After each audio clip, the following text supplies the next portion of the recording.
Welcome everybody to the Locker Room Readout second segment. We are back. I am your gracious host, Irie Harris, joined by the best co-host there is, Saphyr Blue, and Renaissance man himself, Chris Murray. Pastor Cavassier, baby. Somebody please pass it. I beg of you. I don't know how. I don't know when. I don't I don't even know why. But somebody pass it. Somebody. Okay. Yeah.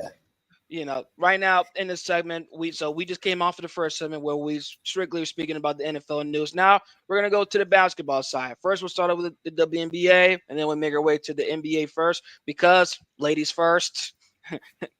Did you catch that, Saf? Please I tell me you caught like that. it. I Okay, did. I all right. really Yes, did like that. I Yeah. did it. Yes, let's go.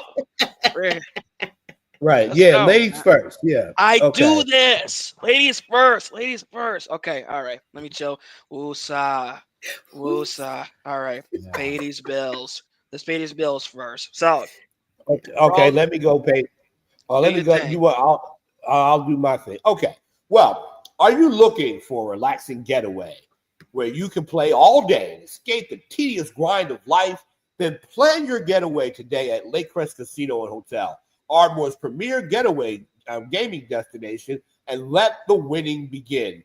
Featuring more than 1,000 of the latest games plus an array of amenities, including an incredible restaurant, exceptional retail experiences, and a resort-style pool. Lakecrest offers everything you need for an unforgettable escape and a winning experience. Book your stay today and go all in on one of the area's most exciting destinations, Lakecrest Casino and Hotel. Visit lakecrestcasino.com. That's lakecrestcasino.com. Okay. Good. Thank you, OG. Gentlemen. Appreciate you, man. That's how you do it. That's why you do what you do and nobody can message you. You dig? Let me chill on that. That could be a whole book on that. But regardless, let's dive right now into the. I'm having fun, man. I love this. All right, WNBA. So for those that know, and for those that were living under a rock and want to find out, so the All Star game just passed for the WNBA this past weekend. But before the game started, all the players were seen wearing T-shirts. Okay, all in unison, black T-shirts, except those T-shirts had a slogan on it, and it said, "Pay us what you owe us." And furthermore, per an ESPN article, the collective demonstration occurred 2 days after more than 40 players met with the league in the latest round of collective bargaining agreement negotiations. Players didn't think the meeting produced enough progress, even going back to even within a late October deadline looming. So you have a lot going on with that. Kelsey Plum was quoted saying that was a powerful moment. We didn't, at least as players, we didn't know that was going to happen. So it was a genuine surprise. Those chants tonight, those signs that it shows that as players we are united, but the fans are united in believing what we're seeking. Sapphire, we'll keep the mantra of ladies first. Start with you first.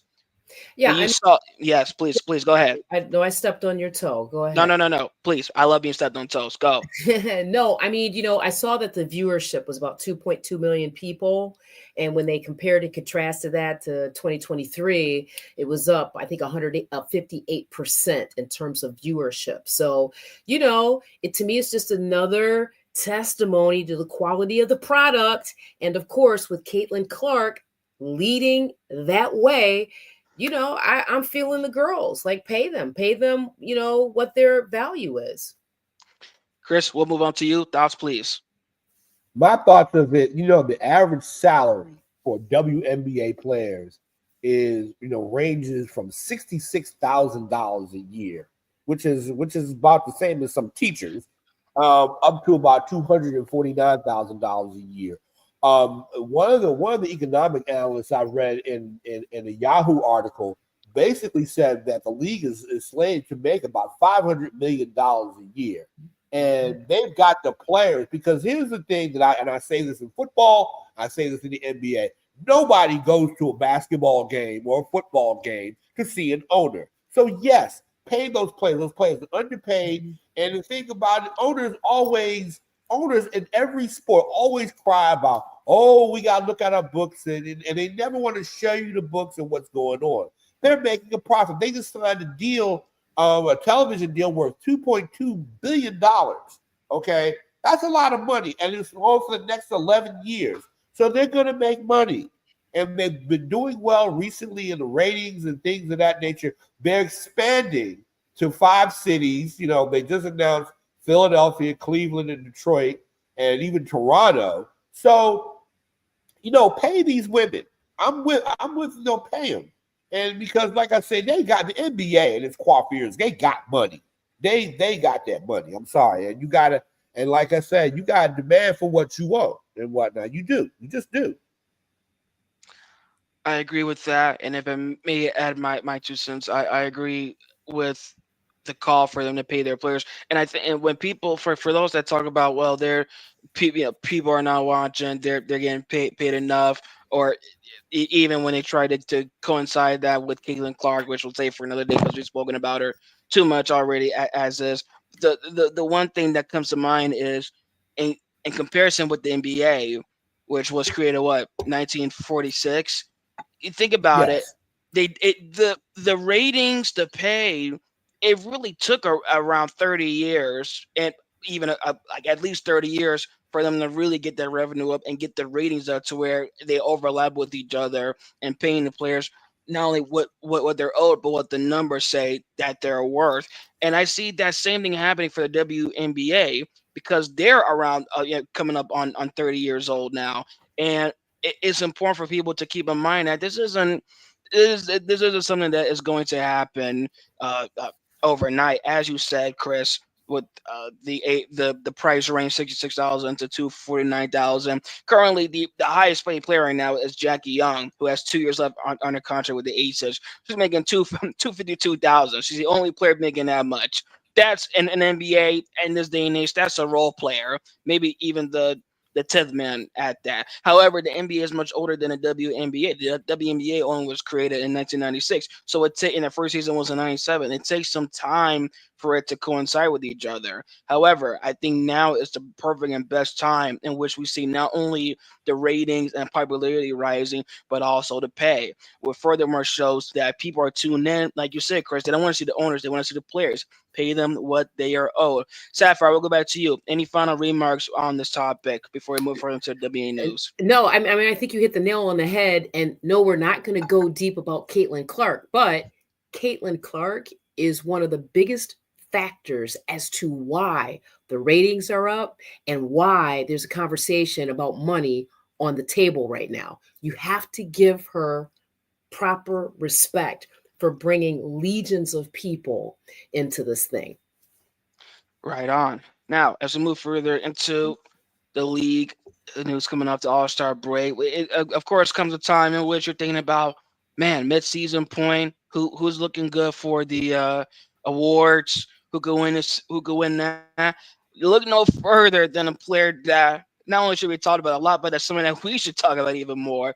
Nafessa Collier, the star player for the Minnesota Lynx. Now, keep in mind, this is a dominant player right now, Yeah. leading the league in points with 23, adding on around 7.5 rebounds a game, almost 2 steals, 2 blocks a game. She does it all and has her hands in every facet and pocket Yeah. of the game. And not only is it working well for her, but for the team right now, as they have the best record in the entire W with 21 wins and 4 losses.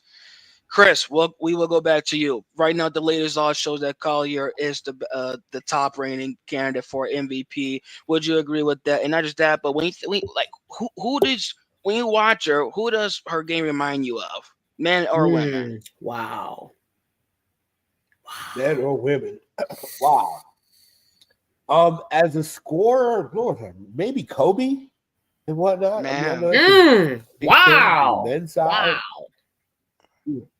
As a scorer, as a scorer, and for the women's side, I can't say maybe Cheryl Swoop, but she's a great player. She's a very athletic player, and just watching her play, man, it's cool to watch her play.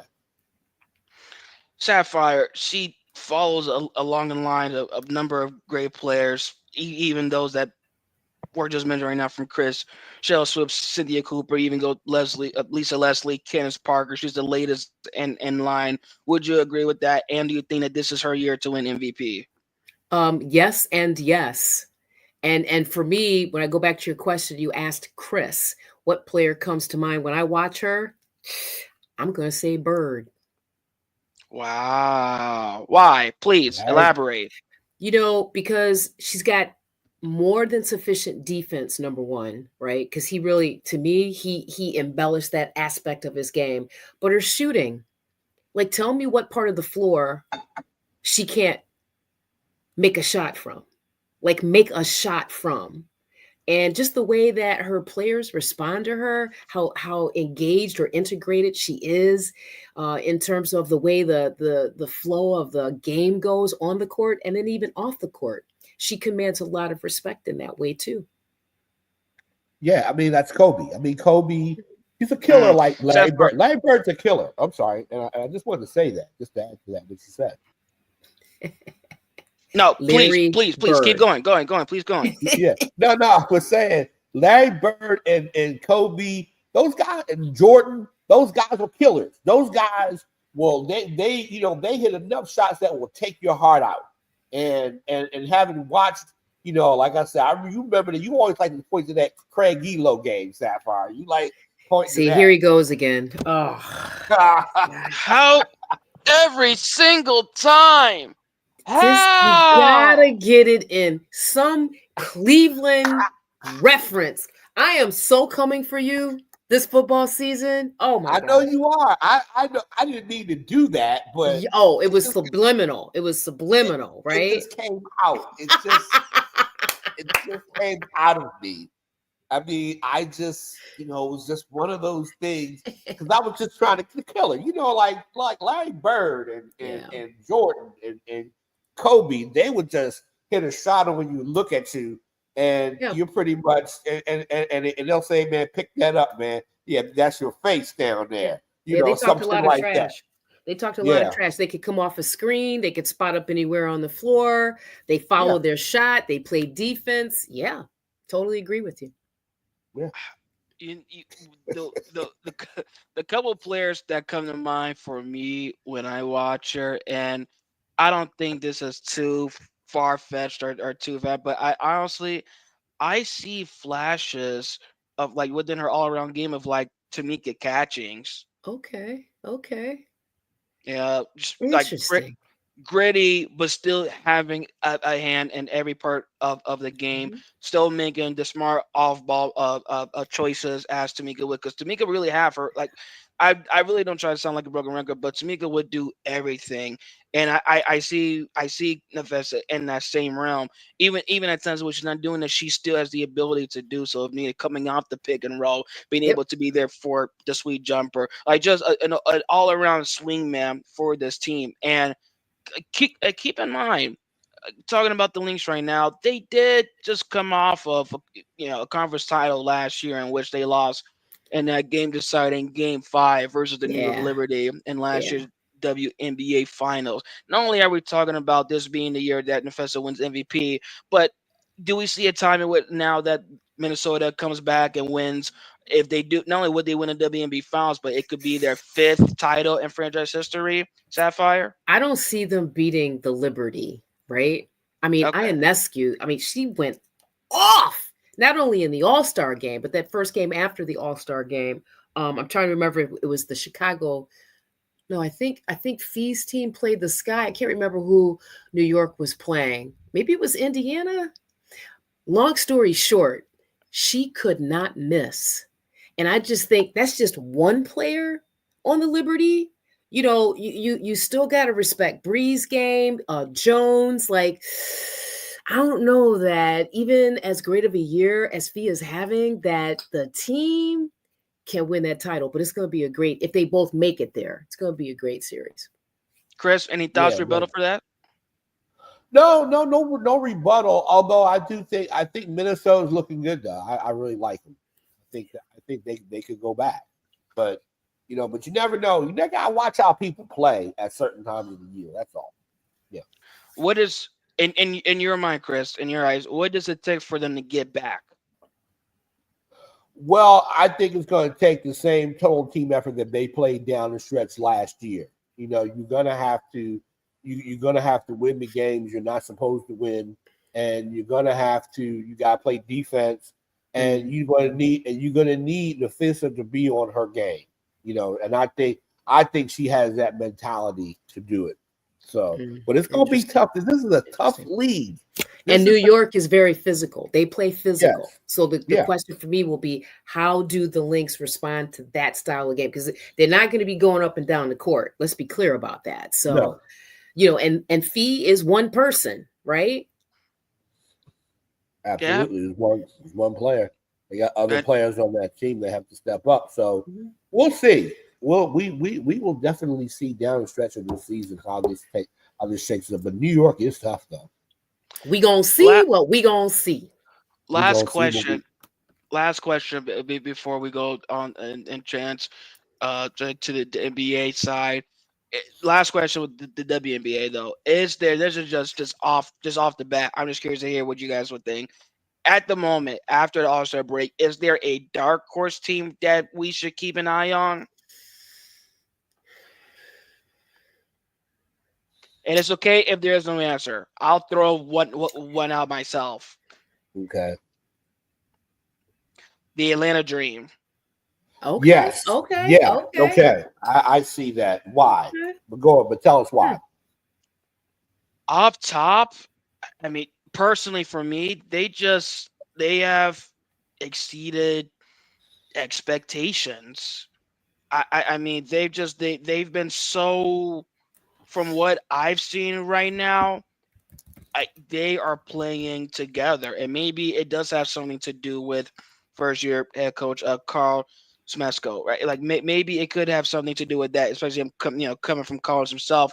But they just seem to have an all around game in which everybody has not only a chance to score the ball, but to contribute in such an immense way, right? You have Alicia Gray doing her thing, all around player, 19-6 and 4 a game. However, you do have 5 players on that team all averaging double-digit figures.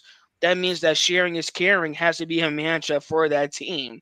So I see that helping and being pivotal, at least when it comes to the postseason, because postseason, and this is just in general when it comes to sports, it's a tight rotation, right? You're going to be playing everybody. You're going to be playing your best players. So you have to make sure that you can get everything possible out of your players. So that's why I would say exactly. Yeah, you got Brittany Grine in the low post. I apologize, but I just had to throw that in there. Brittany Grine. You are correct. Is in that low. She can play. She can still, even at her, she's up there in age and everything. She can still play the game. She's still good at it in the low post. Man, we got 10 seconds left, but man, when I saw her dominating on Baylor, I just knew she was the ticket. Oh my goodness! All right, we'll save that for another day. We're going to come back to basketball in the NBA side when we come back. Right now, this is the Locker Room Readout. I am Irie Harris. That's Saphyr Blue. That's Chris Murray. You're not going nowhere on that dot.